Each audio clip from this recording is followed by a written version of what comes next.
आवाज होत असेल अशा रीतीने सुंदर जप चाललेले आहे. श्री स्वामी समर्थ, श्री स्वामी समर्थ, श्री स्वामी समर्थ, श्री स्वामी समर्थ, श्री स्वामी समर्थ. स्वामी आता जो आपण एक 2-4 वेळा जप म्हटला, तुमच्या मनात तुमच्या संसारातल्या प्रश्नांची यादी होती का कोणाच्या? नव्हती. घराघरातून ऑनलाईन किंवा FB वर फेसबुकवर सगळेजण प्रवचन ऐकत असतात. काही जण नंतर रेकॉर्डेड YouTube वर वाचतात, ऐकतात. काही जण व्हॉट्सअप ग्रुपवर ऐकतात. पण आता 2-4 वेळा आपण स्वामीचं नाव घेतलं, त्यावेळी तुमच्या घरातले प्रश्न तुम्ही विसरून गेले होता. त्यावेळी तुम्ही स्वामींचं प्रेमाने नाव घेतलेलं होतं. त्यावेळी तुमच्या जिभेवर मधुरता होती, गोडपणा होता, प्रेमळपणा होता. म्हणजे प्रश्न, अरे आयुष्यात आपले प्रश्न काहीच नाहीये. आपण सगळे दुःख ओढून घेतो. आज हा प्रश्न उद्या तो प्रश्न, उद्या तो प्रश्न, उद्या तो प्रश्न, सगळी दुःख आपण ओढून घेतो. मग माझं असं व्हायचं, त्यांचं झालं माझं राहिलं बघा. मग चुलत्याला वाटतं माझ्या पुत्यानंतर सगळं नीट झालं, सगळं व्यवस्थित झालं, माझ्याच पर्यंत राहिलं. जावेला वाटतं माझ्या या जावेचं झालं, माझं राहिलं. नंदेला असं वाटतं भावलेचं झालं, माझं राहिलं, का भावलेला वाटतं नंदे झालं, माझं राहिलं. अशी तुलना होऊ नये, पण ती होत असते. तुला कधी करू नये. आपलं नशीब वेगळं, आपलं प्रारब्ध वेगळं, आपलं संचित वेगळं, आपलं क्रियमान वेगळं. हे जे काही सांगितले हे तुम्ही जाणण्यासारखे आहात. मला काय मिळत असते तर असा हा कपिल देवांचा जन्म झालेला आहे आणि ते सांख्यशास्त्राचा उपदेश त्या ठिकाणी करतात. सांख्यशास्त्र म्हणजे लॉजिक फिलॉसॉफी किंवा मॅथ्स याच्याही पलीकडचं असलेलं किंवा या सगळ्या अंशातलं असलेलं असं जे आहे ते स्टॅटिस्टिक्स हा विषय आहे. तर अशी ती निष्कपट भावनेने या कर्दमाने पूजा केलेली आहे भगवंताची.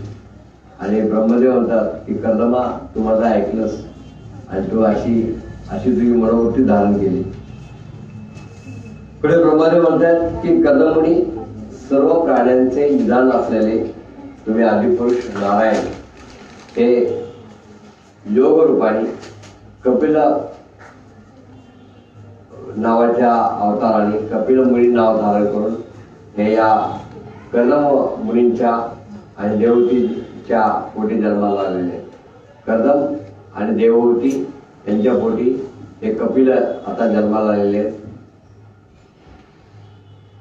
कर्दम मध्ये सासरे म्हणजे म्हणू होते, जे सार्वभौम राजा या भूतलावरचे होते. कर्दमाचे सासरे हे मनू होते आणि म्हणून सरस्वती नदीच्या काठावर आलेले आहेत.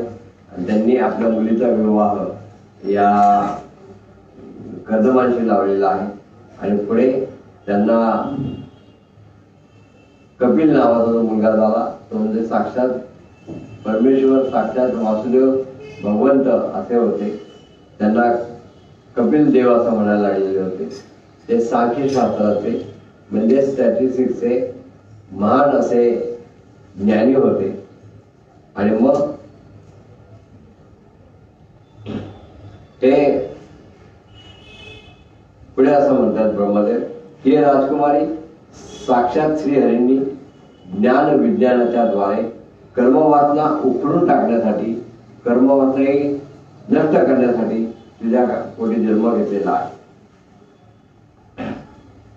ब्रह्मदेव काय म्हणतात देवहूतीला, हे राजकुमारी तुझ्या पोटी या कपिल देवांनी ही जी काही कर्मवासना आहे ही नष्ट करण्यासाठी जन्म घेतलेला आहे, ही उखडून टाकण्यासाठी जन्म घेतलेला आहे. मग how it is a possible, त्याचं उत्तर जे दिलेलं आहे ते मगाशी सांगून झालेलं आहे. या 100 श्लोकांचा गवितार्थ जो आहे, मतितार्थ जो आहे, यातलं जे नवनीत आहे ते तुम्हाला मी सांगून झालेलो आहे. आणि ते याच गीतांच्या माध्यमातून सांगितलं जे आपण दररोज म्हणत असतो. मनाने रमावे तुझ्या नित्य नामी, नको वासना विषयी हे मन यानी, सदा सर्वदा चित्त चरणी असावे, हरी कीर्तना मंदिरी मी बसावे. तर हेच जे मागे सांगितलं त्याच्यावर मी आधी एक तास बोलून झालेला आहे आणि हाच भाग याच्यात आहे. तर पुढे मैत्री असं म्हणाले की हे विदुरा, मैत्रेय ही कथा विदुराला सांगतात. जे हे तिघे भाऊ आहेत, म्हणजे धृतराष्ट्र, पंडू, धृतराष्ट्र आणि विदुर हे तिघे भाऊ आहेत. या आपल्या विदुरांनाच ही सगळी वैराग्य आलेला आहे. आणि विदुर हे सरस्वती नदीच्या काठाने हिंडत हिंडत या कर्दमुनींच्या आश्रमापर्यंत आलेले आहेत. आणि कर्दमुनींना हे विदुर काही ज्ञान देत आहेत. आणि म्हणून त्या ठिकाणी मैत्री असं सांगतात जे आता मैत्री ऋषी हे विदुरांना या सगळ्या गोष्टी सांगतात. मैत्री ऋषी विदुरांना या सगळ्या गोष्टी सांगतात. आणि मग विदुरांना मैत्री असं म्हणतात की गते शतदुर्तो शक्तः कर्दमस्तेन चोदितः यथोदितं स्वदुहृतः प्रादादिश्व सृजाम ततः. तर हे विदुरा ब्रह्मदेव निघून गेल्यावर त्यांच्या आज्ञेप्रमाणे कर्दमांनी मर्जी आदी जे ऋषी होते त्यांनी आपल्या कन्यांचा विवाह केलेला आहे.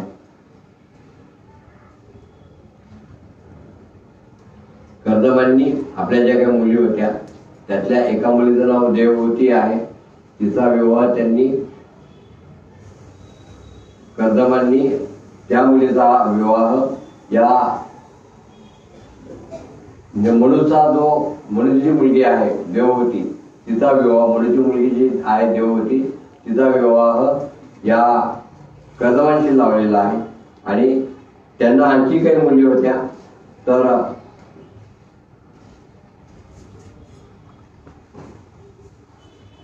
या कर्दमांच्या दुसऱ्या ज्या मुली होत्या तर त्यांनी त्यांची एक कन्या कला नावाची होती ती मर्जीला दिलेली. एक कन्या जी अनुसूया होती ती अत्रि ऋषींना दिलेली आहे.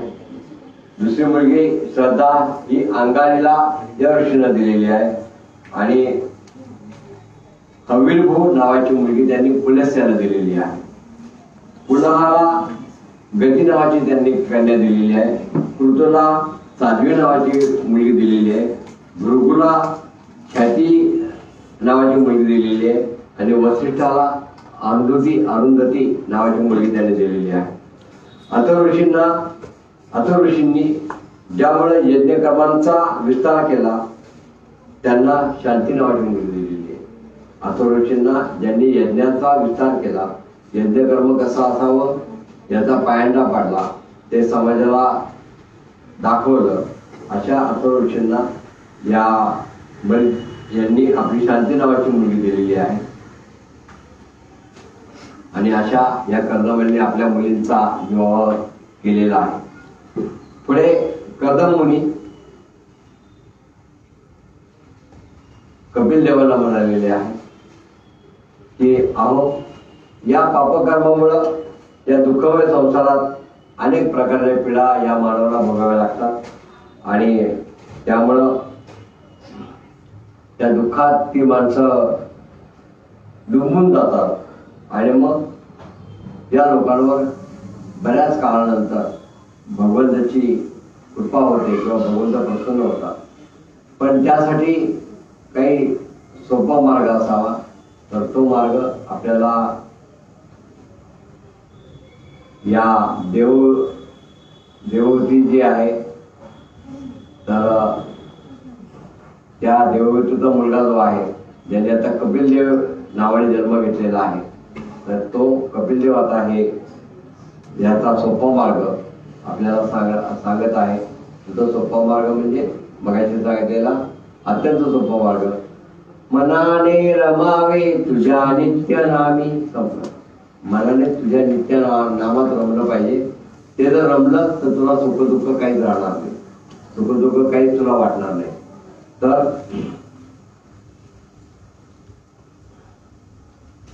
कदम मुनी पुढे कपिल देवाला म्हणतात, भक्तीचा मान वाढवणाऱ्या आणि आपलं वचन सत्य करण्यासाठी या सांख्य योगाचा, सांख्य शास्त्राचा म्हणजे स्टॅटिस्टिक्सचा उपदेश करण्यासाठी तुम्ही माझ्या घरी अवतार घेतलेला आहे, असं कदम आपल्या मुलाला कपिल देवाला म्हणताय.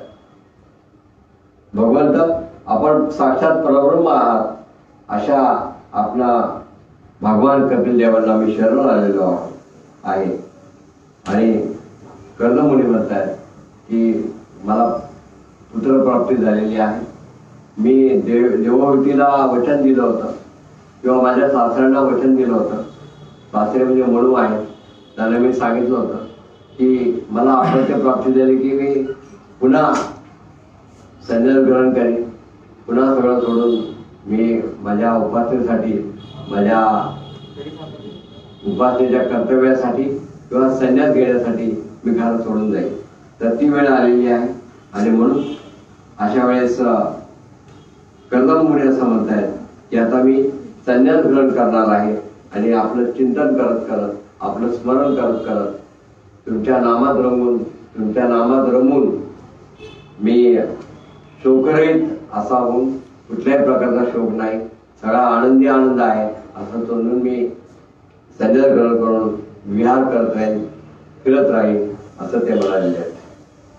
आपण पण म्हणतो हे एवढं झालं ना की काय नाही, मुलांची लग्न झाली मी सुटलो. मग मुलांची लग्न झाली मी आणि स्वामी कुठला आले तेच राहणे लागले, परत चालू बँक बॅलन्स किती, मग या पोराला किती, त्या पोराला किती, मग मुलीचं कसं, मग मुलांचा तू वेळ चाललेला असं कुठेतरी. आजकाल आपण पैसे मुबलक आहे, त्यामुळं पूर्वी गरिबीत नवरा बायकोची भांडण जरी झाली तरी संसार व्हायचा. 2-3 वर्षापूर्वी मी इथं बसलो.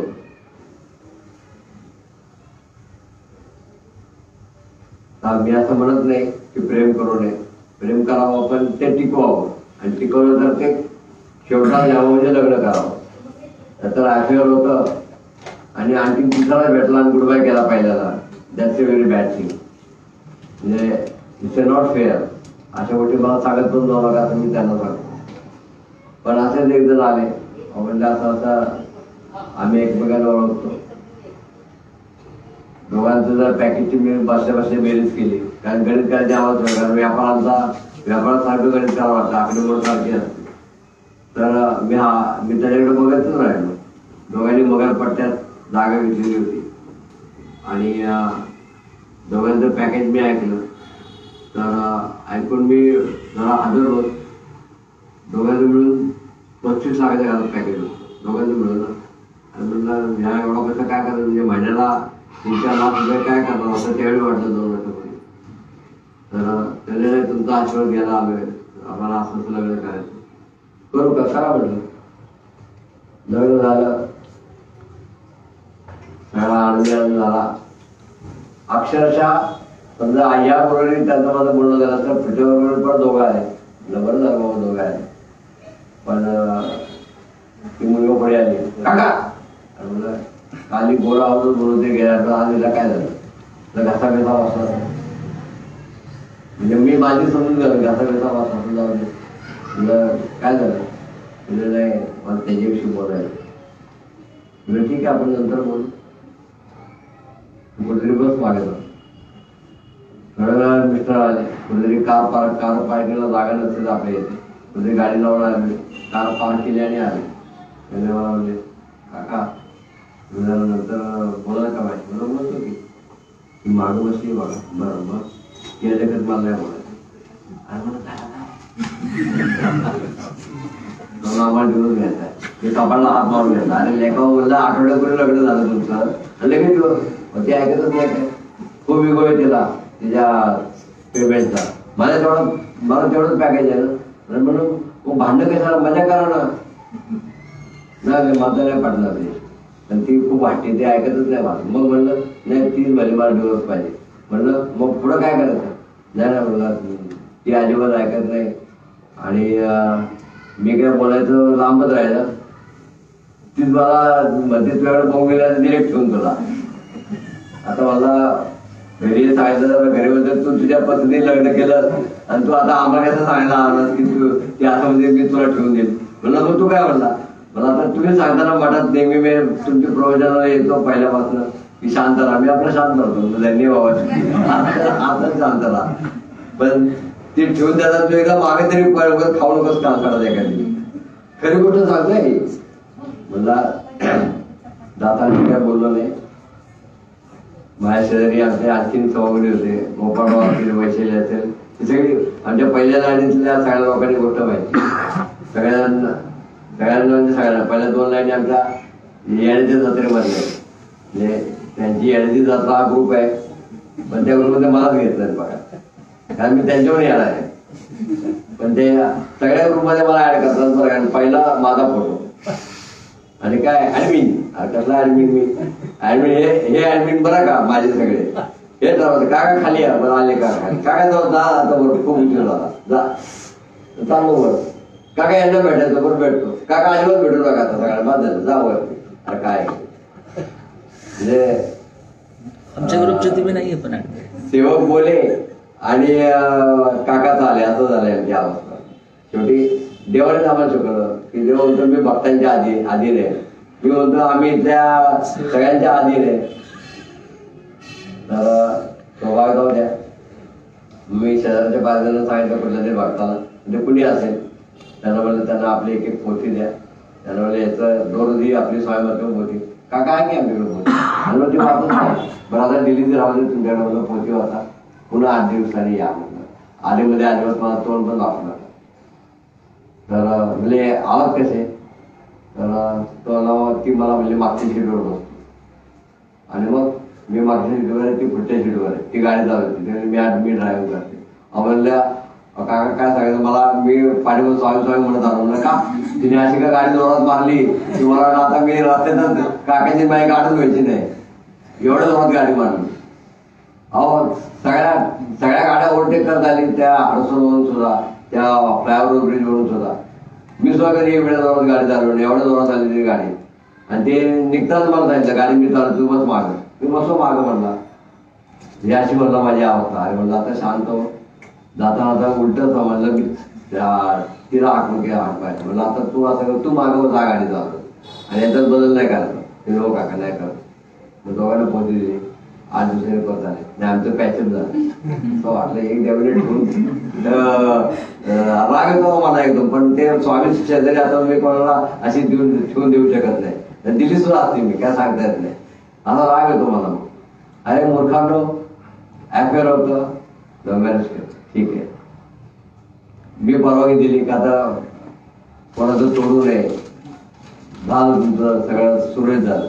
मगरपट्ट्यात टोळजिंग फ्लॅट 3 BHK चा किती पैसे लागतात मला काय सांगता येतं. एवढं सगळं तुम्हाला दिलं देवाने.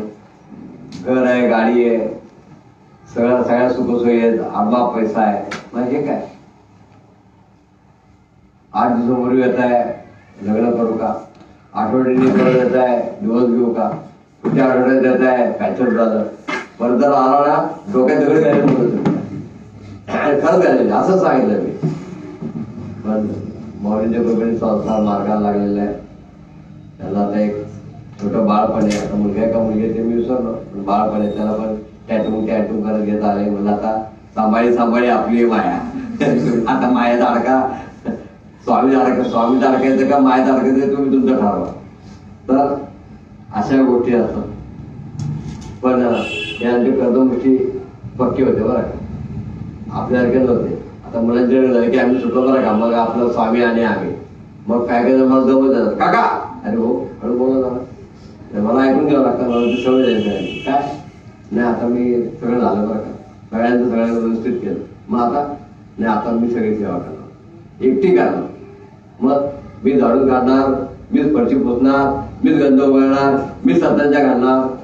नक्की का हो नक्की काका आजपासून आज केलं दुसऱ्याची गुण का ते काय ते मित्र म्हणाले फार उशीर होतो तुझा मठात, ते मला जेवायला लागते वेळेवर. मग आधी वाढत आहे मठात यायच्या आधी नाही. त्यांना ती त्यांची वेळ आपली मठाची वेळ करते बस भाई संसार करत बस. मग परत येणार थोड्या दिवसांनी ते काय ते काका मुलाचं लग्न जमत आलं होतं पण राहिलं ते. मग नाही आता मग दुसरीकडे सोयरी बघतोय तर ते झालं की मग ते एकदा लग्न झालं की मी मठात झालं तिथपर्यंत गाडी येते त्यांची. पुन्हा थोडंसं येतात. अहो झालं सगळं व्यवस्थित. पैसे वगैरे काही कमी नाही आमच्याकडे. पैसे वगैरे आहेत मोबलक, त्याला काय हे नाही. पूर्वीचे दिवस आमचे गेले बरं का. आता पूर्वीचे कसे होते आताचे कसे ते मलाच माहिती आहे. बरं पूर्वीचे दिवस गेले. आता काय ना आता सगळं व्यवस्थित आहे. त्याला बाळ नाही. आता म्हातारी त्या नातवाचं अडकली घेऊ. अगं त्याला बाळ उदेत ना तर बाळ उदेत ना तर बाळी उदेत. तुला काय करायचंय? तू एकदा स्वामीजी चरण धरले ना काय उदेत ना दगड दोंडा उदेत. आता आमच्या मठात नाही का थोडी बा बसतो आपला बाहेर ऐकत प्रवचन. कारण त्याला आत बसवत नाही. कारण काय आज त्याला असा त्रास होतो आपल्याला. ठसका वगैरे जास्त लागतो. आपला बाहेर ऐकत असतो. आणि बरोबर धोंडीबा तो आपला बाहेर येतो का तर तो काका बाहेर इतकं मस्त ऐकायला येतं ना. आज एवढा ऐकायला पण येतो. चांगली गोष्ट आहे.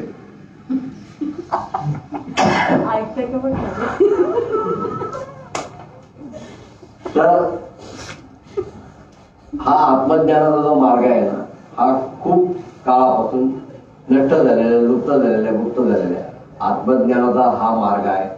हा खूप काळापासून नष्ट झालेला आहे, गुप्त झालेला आहे किंवा लुप्त झालेला आहे. तर हा मार्ग सांगण्यासाठी सांख्यशास्त्राच्या निमित्ताने या कपिल देवाचा जन्म झालेला आहे. आणि तो कदम आणि कदम आणि देवहूती यांच्या पुढे जन्माला आलेले ते. आणि त्यांचे सासरे मनु आहे. तर मग त्या ठिकाणी असं सांगतात कदम कपिल देवाला असं म्हणतात. म्हणजे आपल्या मुलाला कपिल देव असं म्हणतात. काय म्हणतात की आपली सगळी जी कर्म आहेत ती तू मला अर्पण करत जा. आणि अत्यंत कठीण असा जो संसार आहे किंवा मृत्यूला जिंकण्यासाठी जो संसार आहे तर त्यातून मोक्षप्रद प्राप्त होण्यासाठी तू फक्त माझं भजन कर. फक्त माझं भजन कर. मग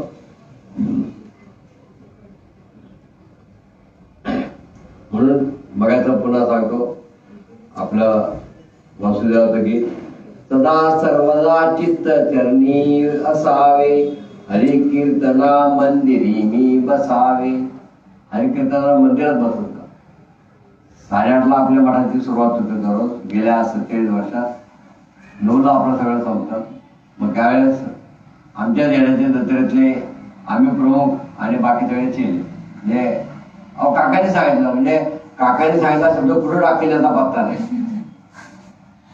म्हणजे काय काकूने सांगितलं असं मला समज मलाही काहीतरी प्रश्न माझ्याकडे निर्माण. मी म्हटलं अरे हे इतर तिकडे ठेवा. नाही काका हे असं ठेवलं. काकूने सांगितलं. आमचं तोंड बंद. आणि समजा माझ्याकडे काकू इथं असेल आणि काकू म्हणजे अरे हे असं इतर हात ठेवायचं. काकाने सांगितलं. काकूचा आवाज बंद. मग कधीतरी आम्हाला वेळ मिळतो बोलायला. आम्हाला दोघांना बोलायला वेळ मिळत नाही. ते बरं असतं बरं का. फार बरं असतं ते. No comments. भांडणाचा विषयच नाही. असे आम्ही भांडत नाही. पण तरी आपलं सावधगिरी सांभाळली जाते. ती आता नाही म्हणून सगळं सांगून घेतो बरं का. आणि ती सध्या अशा गडबडीत आहे की ती परत नंतर लावणार पण नाही. ती म्हणत जाऊ दे. त्यांनी मला सकाळी सगळं सांगितलं असं असं याच्यात आहे बाद झालं. ती लगेच मला सगळं कळलं बरं का असं सांगून ती परत ऐकणार नाही. म्हणून तुम्हाला आता शेअर करतो. तर असे मृत्यूला जिंकून सुद्धा मोक्षपद प्राप्त करण्यासाठी फक्त तू माझं भजन कर. म्हणजेच पदी वासुदेवा सुदेवा मुकुंदा त्याच्या चरणी वास. त्याचे चरण आपण धरले पाहिजे. मग मुलगा जो कपिल देव आहे तो आपल्या वडिलांना म्हणतोय.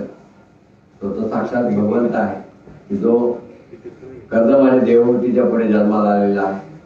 असा भगवान कपिल देव किंवा कपिल देव रूपी भगवान हा कर्दमान असं म्हणालाय मी स्वयंप्रकाशित आहे आणि सर्व जीवांच्या अंतःकरणात मीच आहे. हे सगळ्यात महत्वाचं आहे. बरेच जण हे लिहून घेत असतात. त्यांनी आपापल्या घरी बसून या नोट्स नक्की लिहाव्यात. मी याच्या आधीच्या पण एक दोन गोष्टी पटकन सांगतो किंवा नंतर सांगतो. सॉरी, अध्याय संपत आलेला आहे, नंतरच शेअर करतो. पण आता जे सांगतो ते तुम्ही नोट करून घ्या की सर्व जीवांच्या अंतःकरणात राहणारा मीच आत्मा आहे. आणि म्हणून विशुद्ध बुद्धीने, म्हणजे अत्यंत शुद्ध बुद्धीने तू तुझ्या अंतःकरणात माझा साक्षात्कार करून घे आणि शोकमुक्त होऊन तो मोक्ष प्राप्त करून घे. म्हणजे शोक कधी करायचा नाही कुठल्या गोष्टीचा. ते बालक 5 वर्षाचं कालरूपी सर्प आला आणि आईला चावला, तो दुःख व्यक्त करत बसाने 5 वर्षाचा मुलगा, त्यात 60 ऍड केले की आमची वय आहे आणि त्यातून 60 मायनस केले की त्या मुलाचं वय आहे. पण 5 वर्षाचा मुलगा काय सांगतो ते बघा. तो असं म्हणतोय की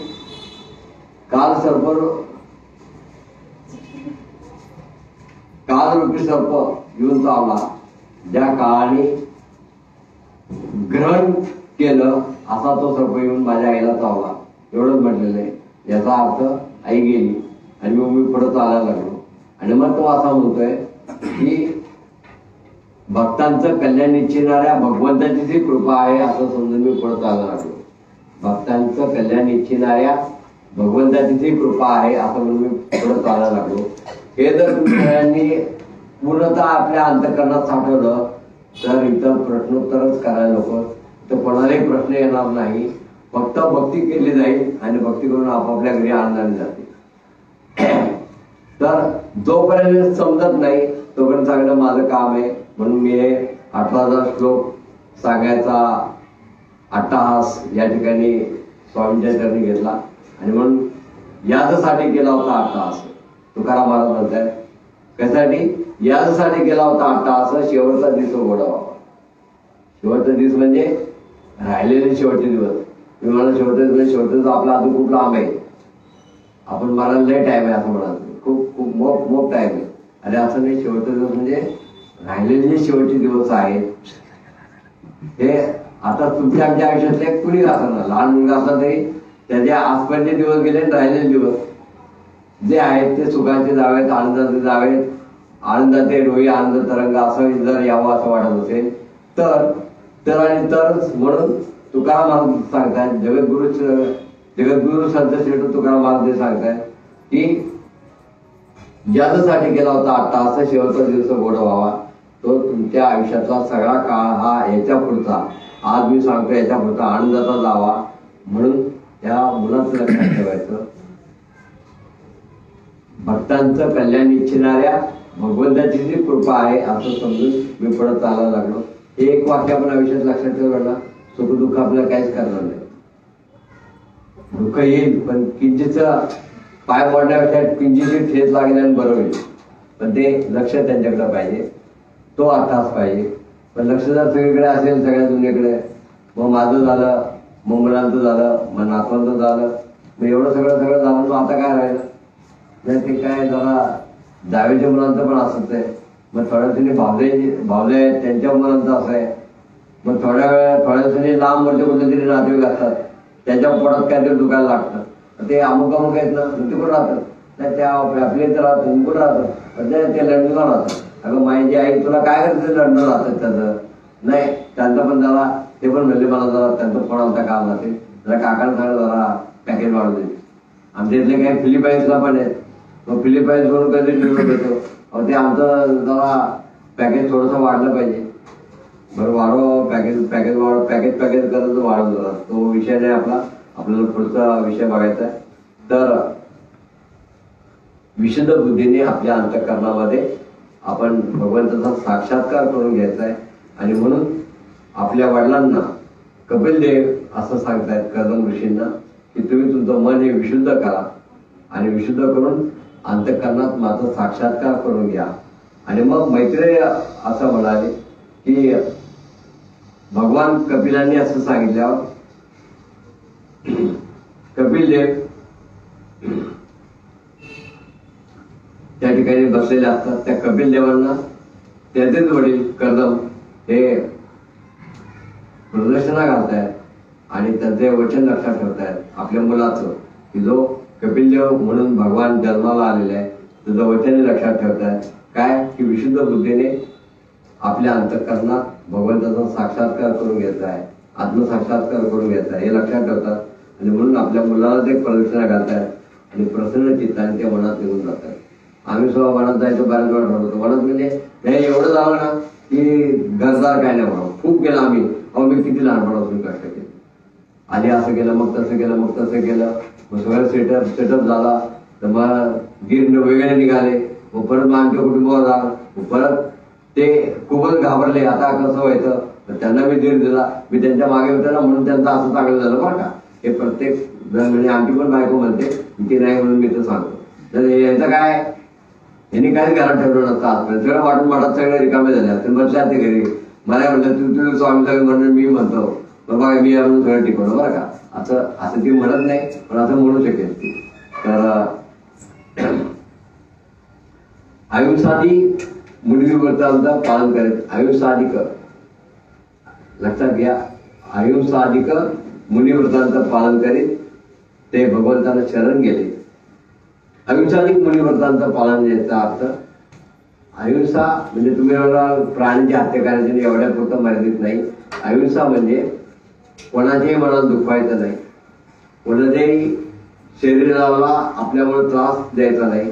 म्हणजे आपण नवरोबा असतो, म्हणजे पती म्हणून जे पुरुष असतील ते पती असतात आणि मग ते बायकोला म्हणा, आईला म्हणा किंवा मुलांना म्हणा आवडत असतं, काय पाणी आणलं आणि तू उठणार का, तू उठून पाणी गेला काय, तुला गावावर पाणी घेत नाही का, जड येतो ग्लास, मी गावावर. मग घरातली महिला किंवा जी आपली बायको म्हणा, आई म्हणा, बहीण म्हणा, मुलगी म्हणा, सून म्हणा काम करते, ती काहीच करत नाही का. पण आपला रोग असतो, अहमपणा असतो. हा अहमपणा कधी होत नाही बरं का. म्हणून आपण आधी बेबीच्या देठापासून उडत असतो दररोज सकाळ संध्याकाळ. अहमपणाचा लोप करोनी कृतार्थ जीवन करा. पण ते म्हणतात एवढ्या जणांना ओरडतो की तो अहमपणा लुप्त होत नाही, तो ओरड वाढत असतो. आणि कृतार्थ जीवन कधी व्हायचं, तो अहमपणा गेला. पण तो अहमपणा अरे घराघरात आहे, मठात आहे, सगळीकडे आहे. म्हणत आपली आपण कामं करत नाही. हे सध्या टाकले मग तू काय करतोय, नाही मी जरा व्हॉट्सअपवर ते आज दिवसभरात पाहिलंच नाही व्हॉट्सअप, बरोबर भाव ए दुसरा कोणा ए तू आज सगळं ते दिवाबत्ती तू कर बरं का, बरं तो बरं होतो, आज्ञा पाळायची आपल्या म्हणत तो दिवाबत्ती करतो बरं. मग आणखी कोण आलं, हे मलाच कंटाळा आलं बरं का, ते काका आलं ओरडतील, ते टाळ बीळ काय त्यांचं काय काय त्याला लागतं ते मग तुलाच माहिती, ते सगळं आणून ठेव, बरं आणून ठेवतो बरं का. मग हा काय करतो, नाही मी जरा दमले आहात. मग बाकीचे काय पतंग उडून आले दिवसभर. तर कोणाला ऑर्डर सोडू नये. तुला जेवढं जपते तेवढं तू कर. मला जे जपते मी पण नाही सांगत, म्हणजे सत्य सांगायला घाबरायचं आहे. मला तुलसीर्जन करायचं असतं. काल आणखीन एक्स्ट्रा जण कोणी तुळशी आणून देत असेल, सध्या भाभी आणून देतात, ते मला तुलसीर्जन करावं लागतं. मग त्यांना काय बोलायचं नाही, तर त्यांना घरात व्याप आहेत बिचाऱ्यांच्या, सासू आहे, सासरे, ते सगळं सांभाळून त्यांना यावं लागतं. मुले अजून सुना यायच्यात, पण त्या आल्यावर तर खूप मजा असते. आणखी मजा अनुभवायला आपल्याला, आणखीन कौतुक सगळं घरचं. मग काका ते बघा काही करे तर या सगळ्या माझ्या आता हसावा करावा अशी माझी अवस्था असते. पण त्यांच्याशी मी लगेच समोरच होता. दुःखात दुःख, सुखात सुख, म्हणजे सुख दुःखात समोरच व्हायचं, बास एवढं आपल्याला माहिती. तर हे एंडलेस आहे सगळं. तर कुठेतरी आपणच एंड ठरवायचा. आणि आता लगेच आपण कर्दम मुनींसारखं मुलाचं ऐकून लगेच संन्यास घेऊन आरण्यात जायचं असं काय करायचं नाही. आपण मनाने आरण्यात जायचं आपल्या. आणि आपलं आरण्य म्हणजे आपला मठ, जिथं आनंद मिळतो. आणि म्हणून मागच्या याच्यानं सांगितलं व्यासांनी, कोणाकडूनही कसली अपेक्षा करू नये आणि कोणाला कुठलंही काम सांगू नये. हे तरी पाळा ना आयुष्यात. कोणाकडून कसली अपेक्षा करू नये म्हणजे मुलांनी आई वडिलांकडनं करू नये, आई वडिलांनी मुलाकडनं करू नये, मठातल्या सेवेकरांनी एकमेकांकडून अपेक्षा करू नये. मला चिंता होती की अरे तुला सांगता येत नाही, मग काकूने मी निवडते म्हणलं मी पण तुला हातभार होतो. आम्ही दोघं निवडायला लागलो. तेवढ्यात आमच्या भाभी प्रकटल्या म्हणजे आल्या आणि त्या तुळस स्वतःहून आणून द्यायला लागल्या. मालकाने त्यांना बुद्धी दिली, बाई सध्या तुळस येत नाही तर तू आणून दे, तुळस व्हायला जाते. मग मी आलेला काय करतो, जरा लवकर येतो, पटकन मला जेव्हा आवडतं जेवढं आवडतो. इन बिटवीन जर कोणी आलं तर त्यांनी आवडून ठेवलेलं असतं, नाही असं नाही. पण कोणी नसेल तर मी मला जे काही पाहिजे ते आवडतो. फुलहार काढून ठेवतो, पालकं पुसून ठेवतो, मग चंदन घेतो, चंदन लावतो, स्वामींच्या चरणाने चंदन विलेपन करतो दररोज. ते झाल्यावर तुलसीपत्र वाचतो, तुलसीपत्र वाचून जप करतो. आणि नैवेद्याचं काम, कारण नैवेद्य आलेला असतो, घरनं जे काय आलेला असतो तो आणून ठेवलेला असतो, किंवा घरचा एखादा नसतो पण म्हणजे कोणी भाविक आणतील तो नैवेद्य कोण ना कोण दुसरे येऊन दाखवतात. मग जपाला सुरुवात होते. पण सांगायचं तात्पर्य मी सुद्धा शक्यतो आपला 999 सोन्याचा मगाशी विषय झाला होता, स्विस मेड आपला. तर आपला स्वामी मेड काय तर 999 मी प्रयत्न होते की कोणाला काही काम सांगायचं नाही, आपलं आपण करू शकतो. मग ह्याला ऑर्डर सोड, त्याला ऑर्डर सोड, आणि हेच मी ऍप्लिकेबल घरात केलं. तुझं शक्यतो माझं सगळे स्नानापासून ते पेपर वाचण्यापासून सगळं पेपर आपलं उचलून आणायचा. वर सूर्याला नाही तर बायकोला तर सीझनला म्हणायचं हे झाड पेपर आण नाही, आपल्याला वाचायला लागतं ना, आपण जर आणायचं. मग चहा लागतो ना, जरा वेळ वाट पाहिजे तर आपण आपलं पातेलं घ्यायचं, चहा टाकायचा. पण असं नुसतं घेतलं की सगळे धावत येतात, अहो तुम्ही नका करू, ही स्टाईल मारायची आपण तेवढ्या. नाही मी करत होतो, तुमच्याही टाकून मारायचं, तुम्ही नका करू. पण एक दोनदा केलं की सगळे वेळेवर उठतात, माझ्या येऊन बसतात. पण हे थोडस ऍक्टिंग करावी लागते आयुष्यात. ऍक्टिंग केल्याशिवाय त्या रंगमंचावर नीट नाटक ओढलंच जात नाही. आणि देवाने आपल्याला काय सांगितलं, देवाला विचारलं सगळ्यांनी, भक्तांनी, आणि देवा कशासाठी एवढं केलं. मला त्रास होतोय, शरीराचा त्रास होतोय, एवढं सगळा हा एवढा बाजार एवढा खेळ कशासाठी मांडला. देवा तुम्हाला करमत नव्हतं रे, मग करून बनवतो म्हणून हा देवाचा रंगमंच आहे. काय देवा, आपण देव कधी भेटला नक्की विचारा. देवाला करमत होतं म्हणून आपल्याला या रंगमंचावर असं नाचवलंय. पण नाही, त्याच्या पुढे बोलायचं नाही. काय बरं का, आपण गमतीने म्हटलं अरे खरं बोला, मला देव मला लागलं. काय रे तुला हे मुलांना सांगितलं वाटत नसून, असं काय करू नका. मला शिवाय खाव्या लागतील असं काय करू नका. तर या गोष्टी पाळा. कोणाला काही ऑर्डर सोडू नका. घरात नाही, दारात नाही, ऑफिसमध्ये नाही. ऑफिसमध्ये बॉस होतात, काही लागते ना आपण उठून घ्यायची. शिपायला टाकलं करून बोलवायचं नाही, हे फाईल आणून द्यावं. तू उठले का तू 2 लाख महिन्याला घेतोय, उठून तुझी तू फाईल घे. रुबाब करायचा नाही. तो रुबाब स्वामी काय सांगतात, ऐसे राजे कित्येक आम्ही बनवले आणि कित्येक मोडले. मारलेले बॉसाला सांगितलं, हातीचा लावा जमा, उंट घोडे हाती घेऊन आले फेटाफेटा घालून आणि आले पाया पडायला. स्वामी एक खाळ कंदिली श्रीमुखात, तुझा बळीच्या वेळेस नसली. ऐसे कित्येक राजे आम्ही बनवले आणि कित्येक मोडले. आपल्या पोतीचं काकांनी लिहिले. तर असं काय करायचं नाही. आणि मग निसर्ग भावाने आपण राहायचं. आयुष्याला म्हणजे तुम्हाला माहिती सांगितलं, आयुष्याधिक आयुष्याधिक शब्द वापरलाय. आयुष्याधिक. तुम्हाला आयुष्या म्हणजे काय वाटत असेल, हे आम्ही ते खात नाही बरं का, तसं काय. अरे गावाला ते खाण्यापुरतं मर्यादित नाही, बोलण्यासारखं येते. आयुष्य म्हणजे आपल्या बोलण्यानी दुसरा दुखावला जाऊ नये ही पण आयुष्य आहे. आपल्या बोलण्यानी दुसरा दुखावला जाऊ नये ही पण आयुष्य आहे. म्हणजे मानसिकरित्या जी आयुष्य आहे ती तर व्यासाना म्हणायची की आपल्यामुळे दुसरा दुखावला जाऊ नये. दुसरं, आपल्यामुळं कुणाची शरीराला त्रास होऊ नये, मुंगी सुद्धा मारू नये. दुसरं बाजूला करा. म्हणजे आपल्यामुळं दुसऱ्याच्या शरीराला त्रास सुद्धा होऊ नये. हे आयुष्याधिक कर्म. आयुष्याधिक आधी हा शब्द वापरले, नुसते आयुष्या नाही वापरले. म्हणजे मनाने दुखू नये, शरीराने दुखू नये, आणि आपल्या तोंडाने पण दुखू नये. तुमचा मधुर शब्द पाहिजे. म्हणून मागे बऱ्याच प्रवचनांचे सांगितले, आपल्या जिभेची 2च कामं आहेत. एक म्हणजे बोलणं आणि खाणं. दोन्ही बाणातले न आले शेवटी. तर बाणातले न का त्याच्यात आले असतील ते बघा. बाण कसा जिव्हारी लागतो, तर ते बाणातले न दोन्ही काय, तर बोलणं आणि खाणं असं असावं की योग्य असावं. कारण जीभेची दोनच काम आहे. खाणं योग्य पाहिजे म्हणजे डायबिटीज होणार नाही. आपल्या खूप पोटजोड झाले, खूप आज खाणं झाले असं पण नको. मग ते पिझ्झा बर्गर खाल्ला त्यामुळे पोटजोड झाले हे पण नको. ते नूडल्स खाल्ले आपली गमतीने ठीक आहे, पण ते अतिसेवन नको त्याचं. तर हे खाण्याचं झालं. खाणं सुद्धा माफक योग्य असावं, काही त्रास होणार नाही शरीराला. बोलणं योग्य असावं. कशाला कोणाची भांडण, कोणाचं भांडण तंटा, कोणाची शत्रुत्व होईल, कोणाची येणार. मला भाडं द्यायला सगळे चालतात. मग आमच्या स्वामींच्या कृपेने आमच्याकडे सगळे लोक येतात. राष्ट्रीय येतात, सरकारी अधिकारी येतात, कलेक्टर येतात, कुणी आयुक्त येतं, कुणी आमदार येतात, कुणी कॉर्पोरेटर येतात, सगळे चालतात मला. मग कोणी म्हणतात काका होते भाईंचे पोर आलती, ती अमक्या गँगमधले, ते तमक्या गँगमधले, ते तमक्या गँगमधले. तुला काय करायचं कुठल्या गँगमधले, कुठले का ना स्वामीला आलेत ना. हळूहळू ते स्वामीने झाले ते त्या गँगमधलं बांधणं पडतील, नंतर ती गँग सगळे बदलून टाकतील. ते सगळे स्वामीमुळे गँग करतील. तू नको त्यांची काळजी करू, मला नाही तर काय फरक पडत, मला कुणी आलं तरी चालतं.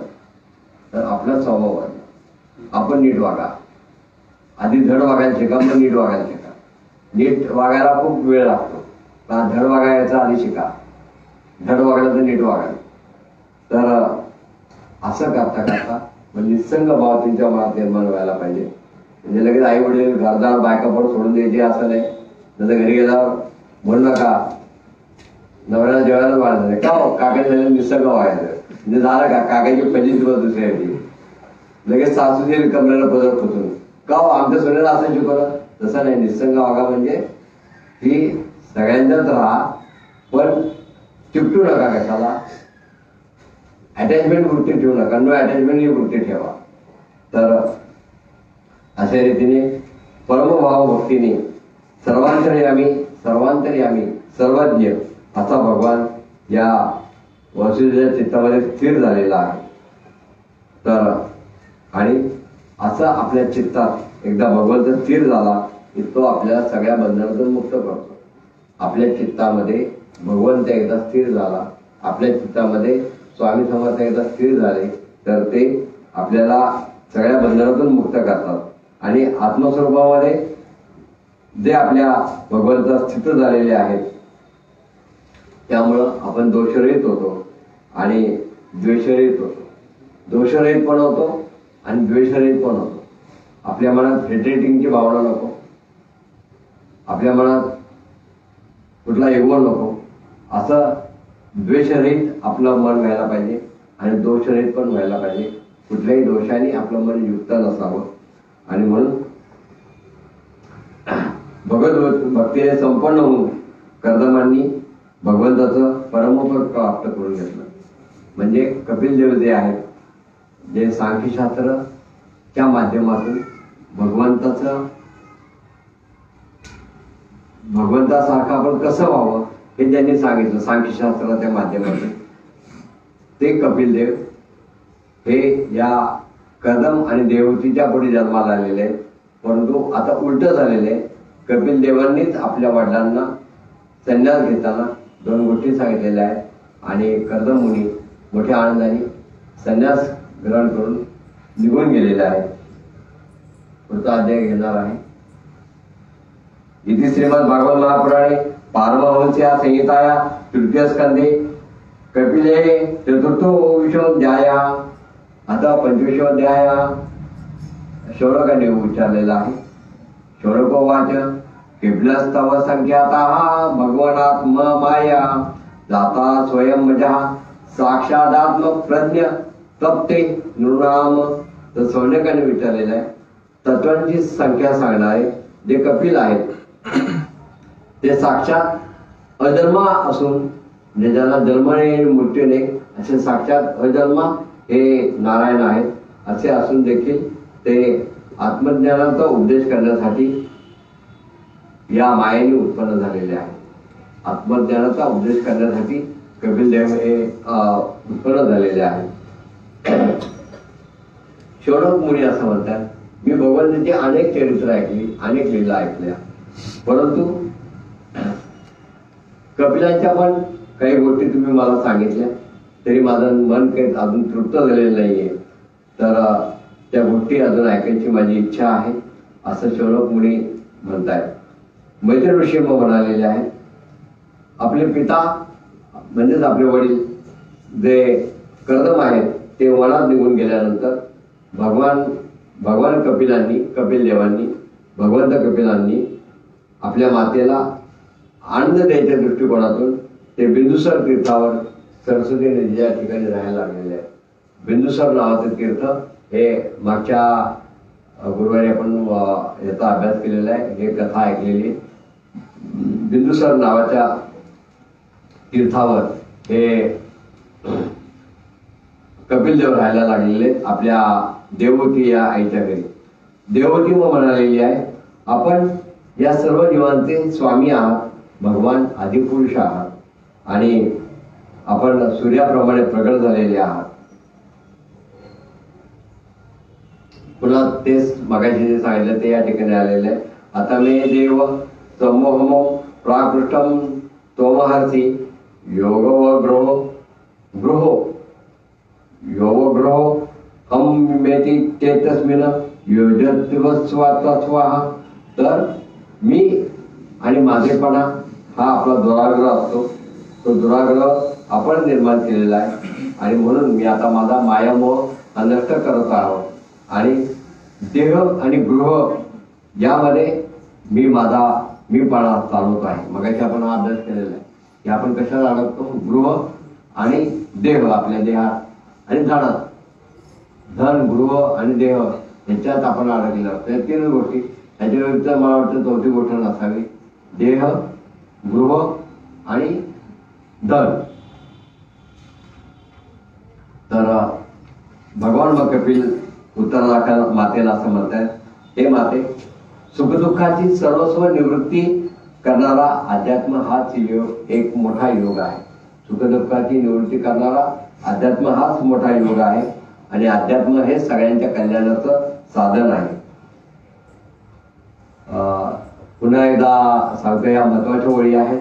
बरेच जण आपापल्या घरी हे लिहून घेत असतात, पटापट तुमची लेखणी चालू देत आणि सगळ्यांनी आपापल्या घरी बसून हे लिहून घ्यावं. तर पुन्हा एकदा सांगतो, सुखदुःखाची सर्वस्वी निवृत्ती करणारा अध्यात्म योग हाच मनुष्याचं कल्याण करणारा असा अंतिम असं ते साधन आहे आणि या जीवाला बद्ध करण्यासाठी आणि मोक्ष देण्यासाठी मन हेच कारण मानलं गेलेलं आहे. जीवाला बद्ध करणारं आणि जीवाला मोक्ष मिळून देणारं मन हे एकच कारण आहे. हेच मन जीवाला बद्ध करतं, हेच मन जीवाला आनंद देतं, हेच मन जीवाला अनेक गोष्टींमध्ये अडकवतं, हेच मन जीवाला आनंदाच्या ढोळी नेऊन ठेवतं, हेच मन अनेक प्रकारचे दुःख ओझी घेऊन वाहत असतं, हेच मन जर भगवंताकडे लागलं तर सदैव आनंदात राहतं आणि दुसऱ्याला पण सुखी आनंदी करतं. हेच मन स्वतः दुःखात राहतं, आपली दुःख दुसऱ्यांना सांगत त्यांना दुःखी करतं, मग ते त्यांची दुःख आपल्याला सांगतात, आपण काय दुःखात राहतो. हेच मन मठात येतं, मठात अर्धा जप करतं, स्वामींची जवळीक साधतं, इथल्या भक्तांची इथल्या सवंगड्यांची जवळीक लागतं आणि हेच मन आनंदात राहतं. आणि हेच मन दुसऱ्याचं जर काही दुःख असेल तर ते सांगतात, हे काय नाही, तुझा त्रास काय, थोडे दिवस आला असेल जाईल निघून तुझा, तू कशाला काळजी करतो, तुला अमुक डॉक्टरकडे जा बरा होशील जर काही शारीरिक वेदना असेल तर, किंवा काही आर्थिक काही प्रॉब्लेम असतील. आणि काय नाही, असे अनेक जण मलाही हे असे प्रॉब्लेम असते, स्वामींची भक्ती कर तुझा प्रॉब्लेम निघून जाईल, हे आपण सांगतो, त्यालाही आधार मिळतो आणि सगळ्यांचं जीवन सुखकारक होतं, आनंदी होतं. हेच मन, मला काय सांगायचं, हेच मन. म्हणून या मनाला कुठल्या ट्रॅकवर न्यायचं हे आपल्या हातात आहे. हेच मन जीवाला बद्ध करतं, ऐकून घ्या, आणि हेच मन जीवाला मोक्ष देतं. आणि म्हणून विषयात जर आपण आसक्त झालो तर ते बंधनाला कारण होतं. विषयात जर आपलं मन आसक्त झालं तर ते बंधनाला कारणीभूत होतं आणि जर परमात्म्यात रमलं तर मोक्षाला कारणीभूत होतं. परमात्म्यात हे जर मन रमलं तर मोक्षाला कारणीभूत होतं आणि जर हेच मन विषयात आसक्त झालं, हाच जीव हाच देह जर विषयात आसक्त झाला तर ते बंधनाला कारणीभूत होतं. याच्याबद्दल मागं खूप खूप खूप वेळा सांगितलेलं आहे की जसं एखादं फुल इथं स्वामींना वाहिलेलं आहे, ते चाफ्याचं असेल, गुलाबाचं असेल, वाऱ्यातील धुळूक आलेली आहे, तुम्हाला सुगंध येतो, अरे आज चाफा व्हायला वाटतं बरं का स्वामींना. किंवा झाडावर सुंदर जाईचं, जुईचं, मोगऱ्याचं फुल आलेलं आहे, वाऱ्याची धुळूक आलेली आहे, आपण बंगल्यात निवांत खुर्च्या टाकून बसलेले आहेत, आराम खुर्चीवर आपल्या आरामचेअरवर बसलेलं, सोफ्यावर बसलेलं, आपण तो फार सुंदर वास आला बरं का आपल्या फुलांचा, रातराणीचा फार सुंदर वास आला बरं का. वाऱ्याबरोबर जसं त्या फुलाचा मंद सुगंध येतो तसं थोडक्या शब्द सांगतो, आपण मेल्यावर आपली कर्म आपल्या बरोबर येतात. जर सांख्यशास्त्रात तुम्हाला सांगतो म्हणजे स्टॅटिस्टिक्स, तर जर लॉजिकली सांगतो तुम्हाला, जर फुलाचा सुगंध किंवा थोडासा कुठे लांबवर पाऊस पडला, हडसाला पडला असेल, चिंचवडला पडला असेल, पिंपरीला पडला असेल, पर्वतीला पडला असेल, तर आपण तो कुठेतरी पाऊस पडला बरं का, त्या मातीचा वास आला. हा जसा सुगंध येऊ शकतो, फुलाचा जसा सुगंध येऊ शकतो, तशी आपली कर्म आपण मेल्यावर, आपण गेल्यावर आपल्या बरोबर येत असतात. आपली जी कर्म असतात ती त्या वाऱ्याच्या धुक्याबरोबर जसा सुगंध येतो तशी आपल्याबरोबर ती कर्म आपल्या बरोबर येतात. आणि मग तुमच्या पापपुण्याचा काळ जो असतो तो पापपुण्याचा हिशोब करून तुम्हाला पुढे काय करता ठरवतो. म्हणून कर्म ही आपली चांगली असावी, आपण उत्तमात उत्तम कर्म करत राहावी, स्वामी आपल्या नेहमी पाठीशी राहतो. आणि म्हणून आसक्त कुठं व्हायचं नाही. आसक्त झालं तर ते बंधनाला काय, बंधन म्हणजे काय ते मागे 100 वेळा सांगितलं, ते पटकन कळावं. आता उदाहरण दिलं तर विषयात आसक्त झाल्याला ना बंधनात अडकावं लागतं, बंधनात ते कारणीभूत होतात. आणि परमात्म्यात जर रमलात तर तुम्ही मोक्षाला कारणीभूत व्हाल. म्हणून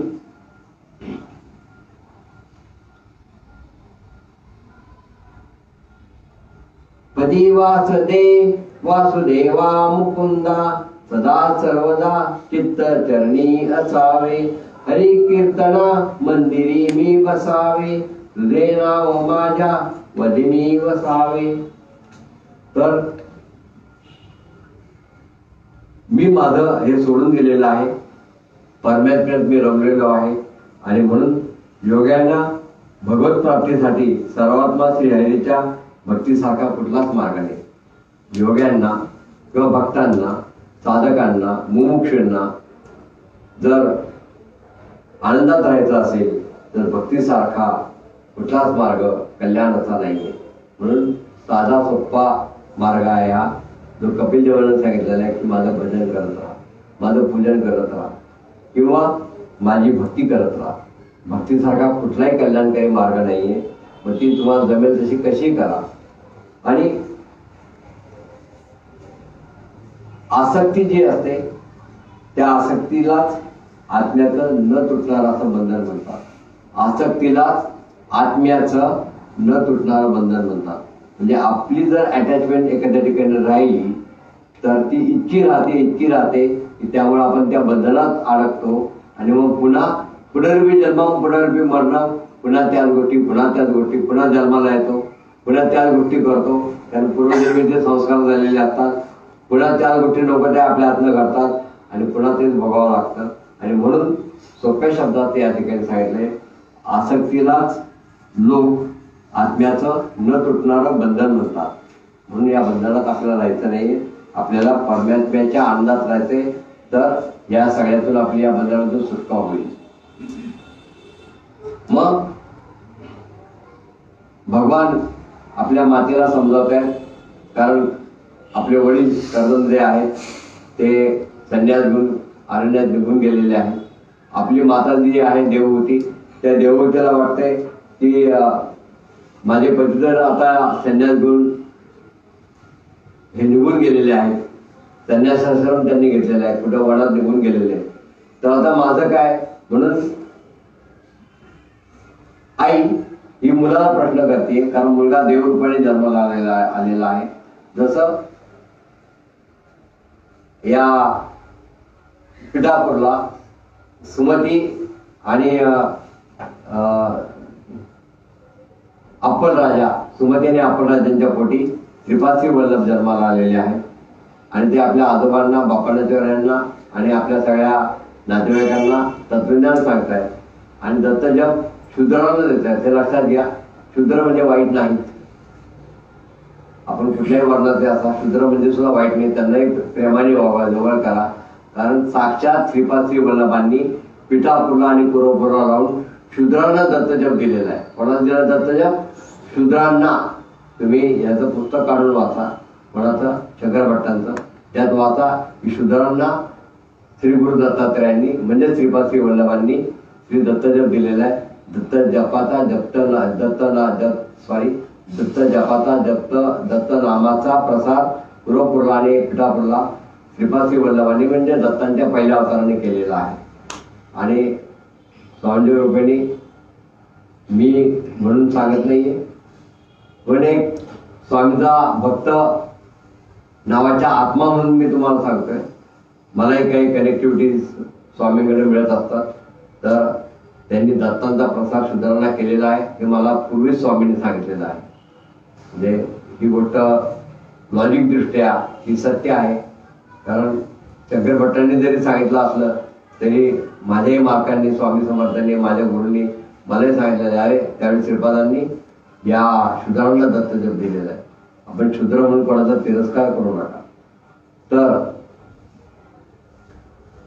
अशा आपले पतीला निघून गेल्यामुळं त्या मातेला साहजिकच काही चिंता, काही काळजी वाटायला लागलेली आहे.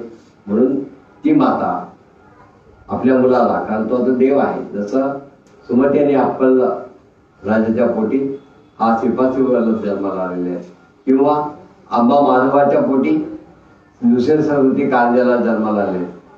आपल्या माहूरगडाच्या अलीकडे कारंजा गाव आहे, विदर्भाच्या आणि मराठवाड्याच्या बाउंड्रीवर, शेगावच्या पुढे तिथे कारंजा नावाचं जे गाव आहे. तर त्याला लाड कारंजा म्हणतात किंवा कारंजा म्हणतात. त्या ठिकाणी या आंबा माधवाच्या पोटी हे श्री नृसिंह सरस्वती जन्माला आलेले आहे. आणि त्याचं नरहरी नाव होतं. पण ते काशीला गेल्यावर कृष्ण सरस्वतींनी त्यांना शिष्य करून घेतलं आणि नरहरीने त्यांना गुरु करून घेतलं. कोणाला? कृष्ण सरस्वतींना. म्हणून नरहरीचं नाव नृसिंह सरस्वती झालं किंवा नृसिंह भान झालं. आणि म्हणून नृसिंह भान म्हणजे श्री स्वामी समर्थ हा त्यांचा तिसरा अवतार आहे.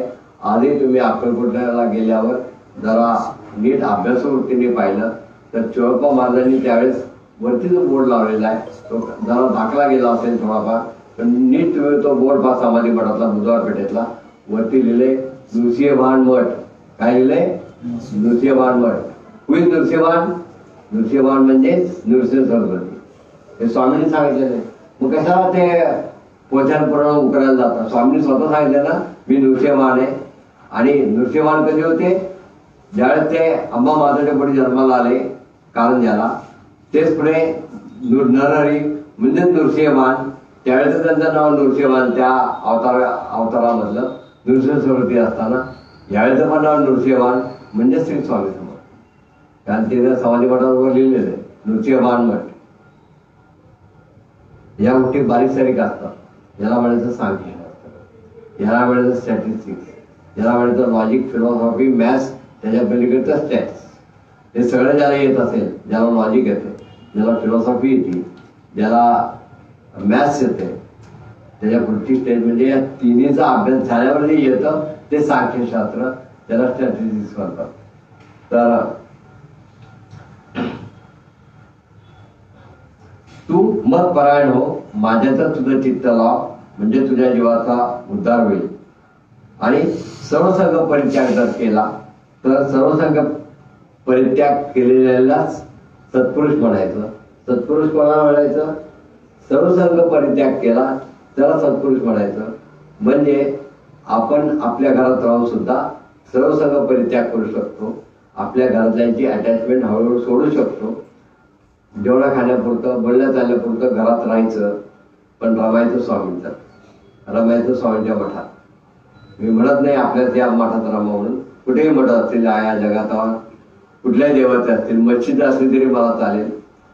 मुमताज अली खानची पुस्तकं वाचा, ते एम नावाने लिखाण करतात, त्यात त्यांनी हे नमूद केलेले, या जन्मत्याने मी मुस्लिम घरात जन्माला आलेले, तिरुवनंतपुरमच्या कुठेतरी आणखीन सावंत ते राहत आहेत आणि त्यांना महाअवतार बाबाजी महाराजांचं दर्शन झालेलं आहे.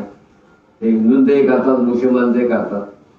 तर वाचन ठेवा किंवा शांत चित्ताने इथं जप करा, फक्त अर्धा तास, 8:30 ते 9 ही वेळ पिन ड्रॉप सायलेंट ठेवून आपलं मन आतून शांत करा, बाहेरून शांत वागा. स्वामींची कृपा तुमच्या जीवनाची आहे, तुमच्या अनेक जन्मांची या ठिकाणी एक नियोजन केलं जाईल, या ठिकाणी एक रस्ता दाखवला जाईल. या ठिकाणी तुम्ही पांचस्थ व्हा. कुठं पांचस्थ व्हा तर कायमच्या स्वामींच्या मागे जायचं. आणि मग याची डोळा, याची देही याची डोळा, आजच तुम्हाला मोक्ष प्राप्त होईल. आजच तुम्ही मोक्ष पदाला पोहोचाल. मोक्ष म्हणजे आनंद. म्हणून मगाशी जे सांगितलं at the beginning of this lecture, काय सांगितलं की भगवंतानी श्रीकृष्णाने राधेला इथं ठेवलं. एवढी तिची प्रेमळ भक्त असून, एवढी तिची सखी असून तिला इथं ठेवलं. का तर तुमचा आमचा उद्धार करण्यासाठी. का तर 10 म्हणजे मोक्ष आणि रा म्हणजे देणारी. 10 म्हणजे मोक्ष आणि रा म्हणजे दान देणारी. मोक्षाचं दान देणारी ती राधा इथे ठेवलेली आहे. तुमच्या आयुष्यातले प्रश्न ती बाजूला करते, तुमच्या संसाराच्या अडचणी ती बाजूला करते, त्यासाठी ती मदत करते. मग ती स्वामींनाही मदत करते, तुमच्या संसारातल्या अडचणी दूर करते. आणि मग ती काय करते, तुम्हाला आपोआप ती स्वामींच्या मार्गावर, श्रीकृष्णाच्या मार्गावर नेत असते. आणि म्हणून ती राधा इथे राहिलेली आहे.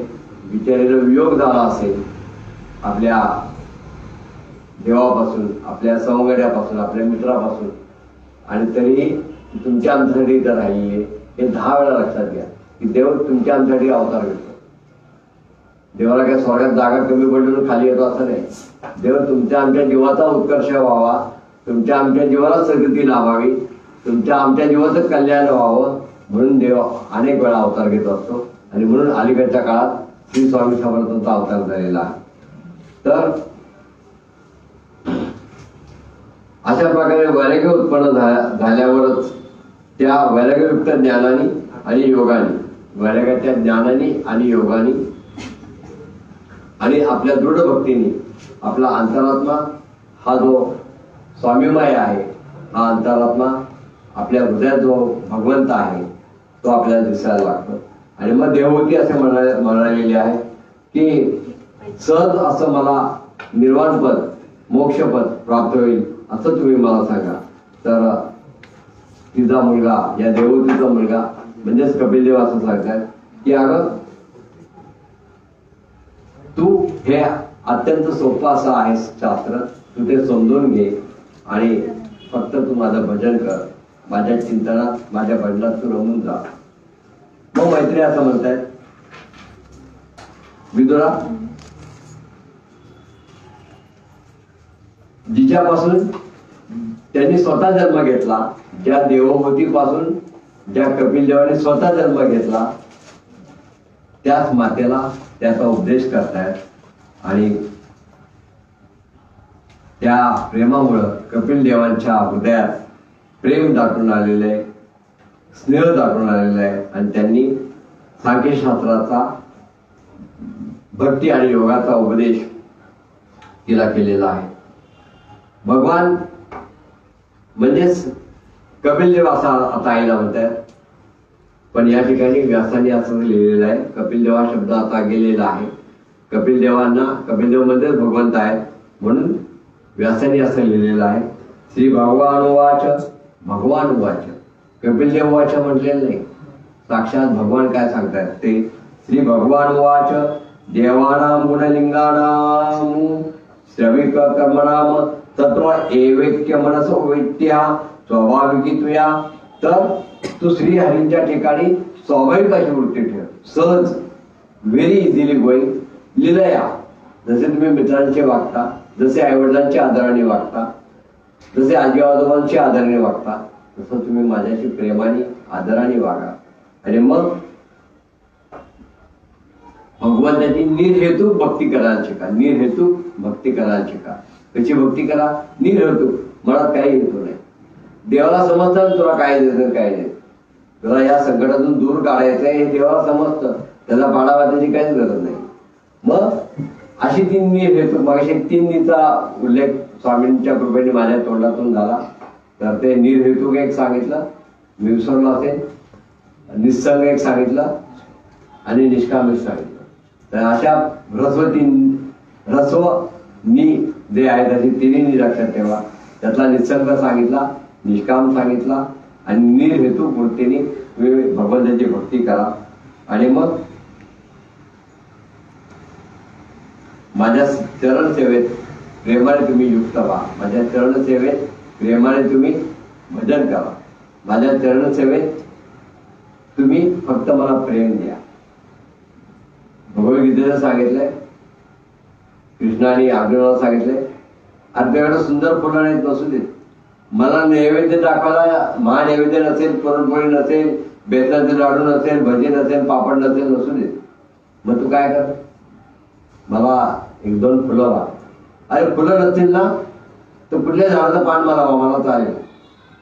पण देवाला वाटतं हा उद्या कुठं अरण्यात गेला आणि तिथं दुष्काळ असला आणि काहीच नसलं तर. कारण आजकाल शेतकऱ्यांना दुष्काळ पडल्यावर सरकारला मागायची म्हणजे हॅबिट झालेली, सवय. मग काय झालं की सरकारला मागा, हे कर्ज माफ, ते कर्ज माफ, ते कर्ज माफ, बाकीच्याने भरा टॅक्स आणि चालवा सरकार कसं चालवत ते. मग अतिवृष्टी झाली तरी म्हणतात कर्ज माफ करा, पाऊस झाला तरी माफ करा म्हणतात, पाऊस नाही झाला तरी माफ करा म्हणतात. पुढच्या वेळी असं कुठलं सरकार होतं का ज्ञानेश्वरांच्या काळात? तुकाराम महाराजांनी असं कुठल्या ग्रंथात लिहिले का तुकाराम गाथेत की दुष्काळ पडला आणि मग शिवाजी महाराजांनी दुष्काळ मुक्ती करण्यासाठी मला 10 लाख रुपये पाठवून दिलेले का? आणि नजरला आलेलं परत केलं तुकाराम महाराजांनी, पोरांना 2 फटके लावले. कशाला घातले कपडे? काढून ठेव. आवडाबाई म्हणली अहो चांगलं रुग्ण आलं, जरी ते काटा पदार्थ आहे काढून गेले, ते नेसलेलं का घडी घालली परत पाठव. त्या शिवाजी महाराजांच्या सेवकांना त्यांच्या अंगात हिंमत नव्हती, अहो तुकाराम महाराज असं का केलं? सगळ्यांच्या नीट घड्या घेतलं परत पाठवलं. जाऊ दे रायगडावर घेऊन परत आवा, तिथं जा आणि सांग महाराजांना माझा निरोप, आम्ही तो भगवंताचे सेवक, आम्ही तो भगवंताचे सेवक. आम्हाला काय करायचंय तुझं राजेपालन, तुझं मोठेपणा, तुझे मानलेला खाडकन मुस्कारा दिली ना स्वामींनी. का दिली? तुझा बड्याच्या वेचेनं तरी. अरे कशाला मागता तुम्ही सरकारला? तुमच्या अंगात हिंमत नाही का? काढा दुसरे 2 व्यवसाय करा, कुक्कुट पालन करा, मेंढ्या पालन करा, शेळ्या पालन. सरकारने अनेक गोष्टी ठेवलेल्या आहेत. आणि साधं रेशीम किडे पाळा, त्याला सबसिडी आहे. आंब्याची झाडं लावा, सीताफळाची लावा, काही करा, सगळ्याला सबसिडी आहे. काही नाही तुमच्या गावात उगवत बांबू लावा. अरे पण असं भिका मागायचं सोडून द्या. म्हणजे आम्ही पण निस्वार व्यापार करतो, आमच्या धंद्यात तूट फूट होते. एकदा आमच्या बायकोच्या फक्त दुकानात बसून गाळ्याला गाण्याची बाकी राहिली होती. मंचिरियाल म्हणून गाव आहे, त्यापुढे 60 किलोमीटर आंध्रमध्ये रिबंडा नावाचं गाव आहे. तिथून मला 12 टन माल आला. पाऊस भरपूर होता त्या दिवसात आणि ट्रकभर माल आला, त्यामुळे रस्त्यात खड्डे खूप झालेले होते. दिलीप आत आला, अहो मागची थोडी फुटली बरं का मालाची. अरे मागची फुटली असेल, गाडी आपटली असेल, फुटली असेल. थोड्या वेळाला मजली पण फुटली, थोड्या वेळेला आणखी फुटली, थोड्या वेळेला अहो सगळीच फुटली.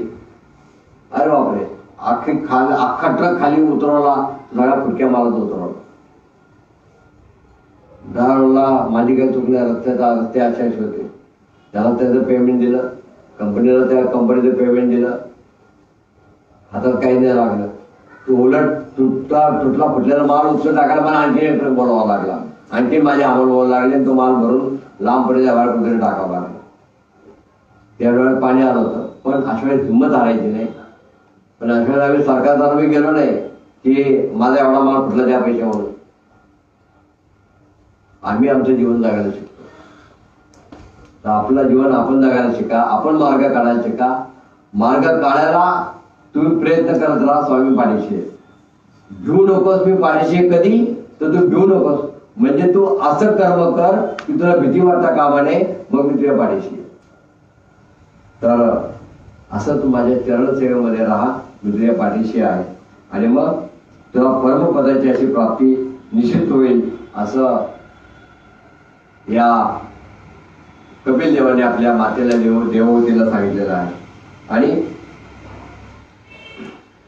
ज्याला एकमात्र मीच प्रिय आत्मा आहे, मीच त्यांचा पुत्र आहे, मीच मित्र आहे, मीच गुरु आहे, मीच त्यांचा इष्टदेव आहे, आणि मी त्यांचा सहृदयी आहे.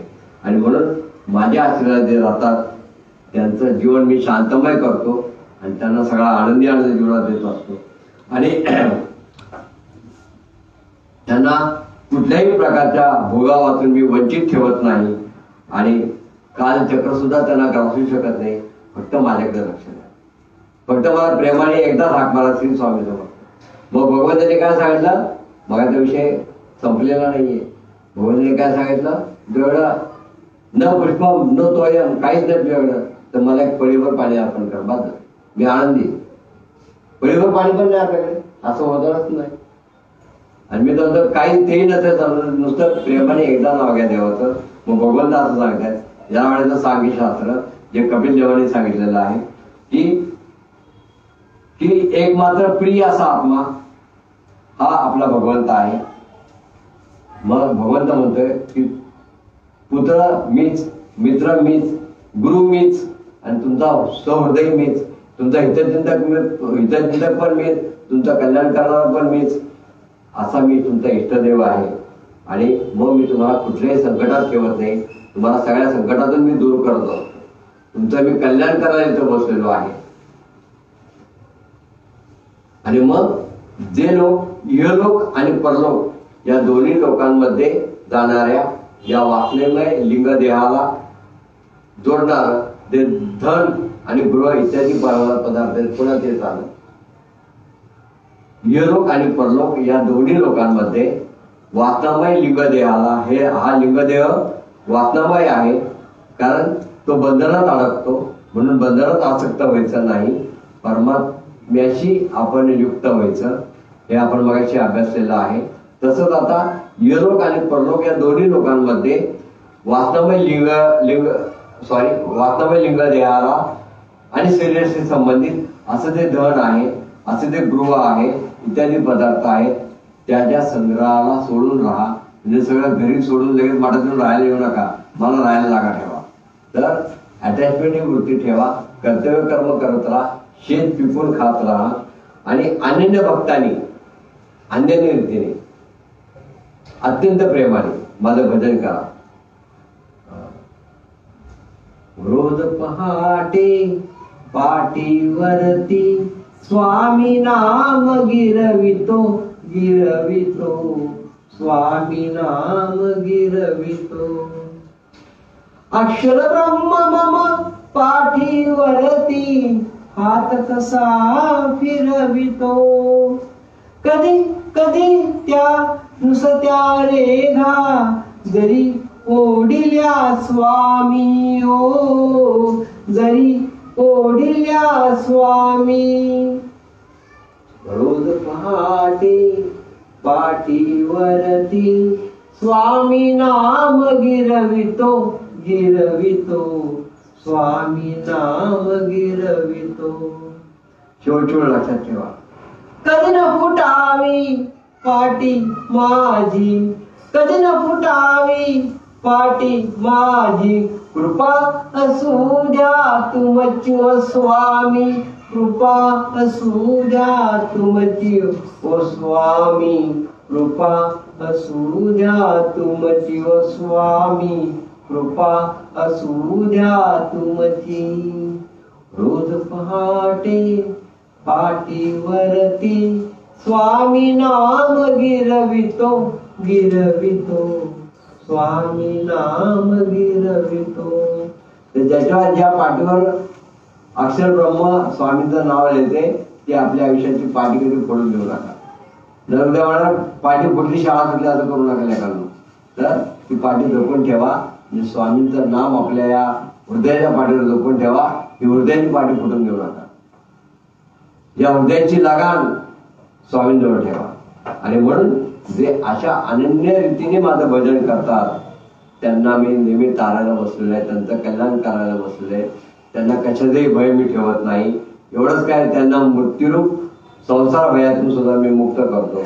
आणि म्हणून या संसारात या मानवाचं, या मनुष्यांचं सर्वात श्रेष्ठ कल्याण एतावानेन लोकेस्मिन पुसामनी श्रेयसोदया तीव्रेन भक्ती योगेन मनो मय्यम प्रीतम स्थिरम. तर हे सगळं कसं म्हणजे ज्ञान वैराग्य युक्तेनं, ज्ञान वैराग्य युक्तेनं भक्ती योगेन योगिना. ज्ञान वैराग्य युक्तेनं भक्ती योगे हा योगिना. ज्ञान वैराग्याची भक्ती पाहिजे. नुसतं 100 वेळा माळ जपली आणि लक्ष स्वामीकडे नव्हतं, त्यापेक्षा एकच माळ जप करा पण स्वामीकडे लक्ष ठेवा. किंवा एकदा 108 वेळा काउंटरवर जप करा पण स्वामीकडे लक्ष ठेवा. एकदाच करा पण प्रेमाने करा, अत्यंत हृदयपूर्वक करा. आणि म्हणून तीव्रेन भक्ती योगेन, तीव्र भक्ती योग पाहिजे. मनोमयम प्रीतम स्थिरम, माझं मन तुझ्या स्थिर झालेलं पाहिजे. आणि म्हणून संसारात या मानवाचं एकच श्रेष्ठ कल्याण असं आहे की आपलं चित्त भक्ती योगाने माझ्यातच लागून राहून त्या ठिकाणी स्थिर होईल. आपलं मन स्वामींच्यातच लागून, आपलं मन त्यांच्यातच स्थिर व्हायला पाहिजे. कधी ते डगमगता कामा नये, कधी ते अस्थिर होता कामा नये. ते स्वामींच्यातच भक्ती योगाने स्थिर पाहिजे. आणि नुसतं भक्ती योगाने नाही पाहिजे, ते ज्ञान वैराग्य युक्तेनं भक्ती योगेने योगिना, ज्ञान वैराग्य त्याच्यात पाहिजे. आणि अशी भक्ती करून तुम्ही माझ्याशी एकरूप व्हा, मी तुमचं कल्याण करायला या ठिकाणी बसलेलो आहे असं स्वामीने आशीर्वचन दिलेलं आहे. इथे श्रीमद भागवत गीते महापुराणे पारमहंस्या संहिताया तृतीय स्कंदे केपिलो आख्याने पंचविंशोऽध्याया. ओम तत्सत्. स्वामीच्या कृपेने 100 श्लोक आपले नेहमीप्रमाणे झालेले. स्वामी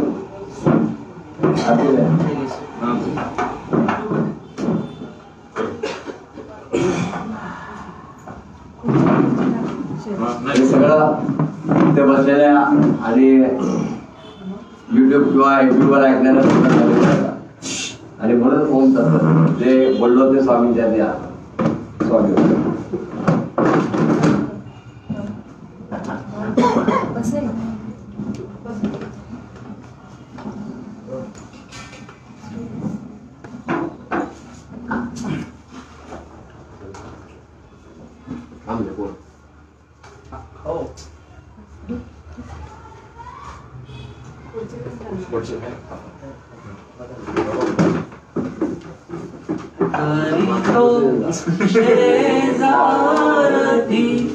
सद्गुरु स्वामी समर्था निद्रा सुखाने करी स्वामी यतिराया. निद्रा सुखाने करी स्वामी यतिराया. यतिराया यतिराया. त्रिभुवनात योगी राजा तू संचरसी. आगमारिता गुरु सत्वर धावून येसी. किती शिरसी दयाळा भक्तांना सुखवाया. निद्रा सुखाने करी स्वामी यतिराया. निद्रा सुखाने करी स्वामी यतिराया.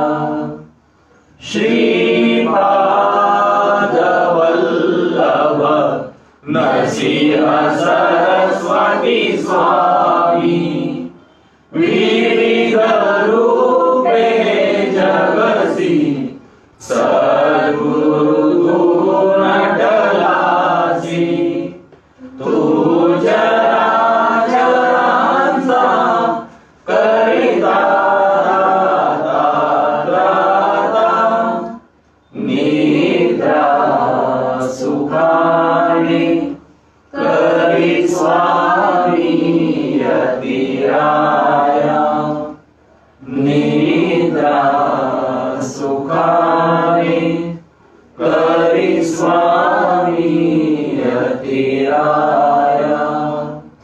त्रिविधता प्रभु रे तुझ्या कृपेने शमले अज्ञान संपले भवबंधन ही तुटले चरण सेवा घडू दे प्रार्थित सेवकवंता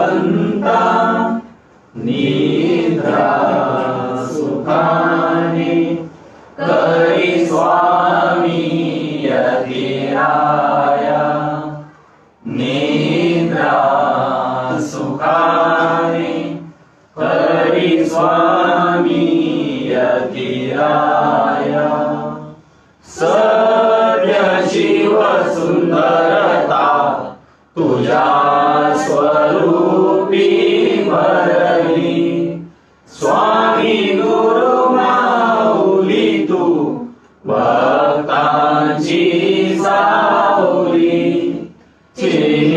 चिंतामणी गुरु तू उरेन चिंता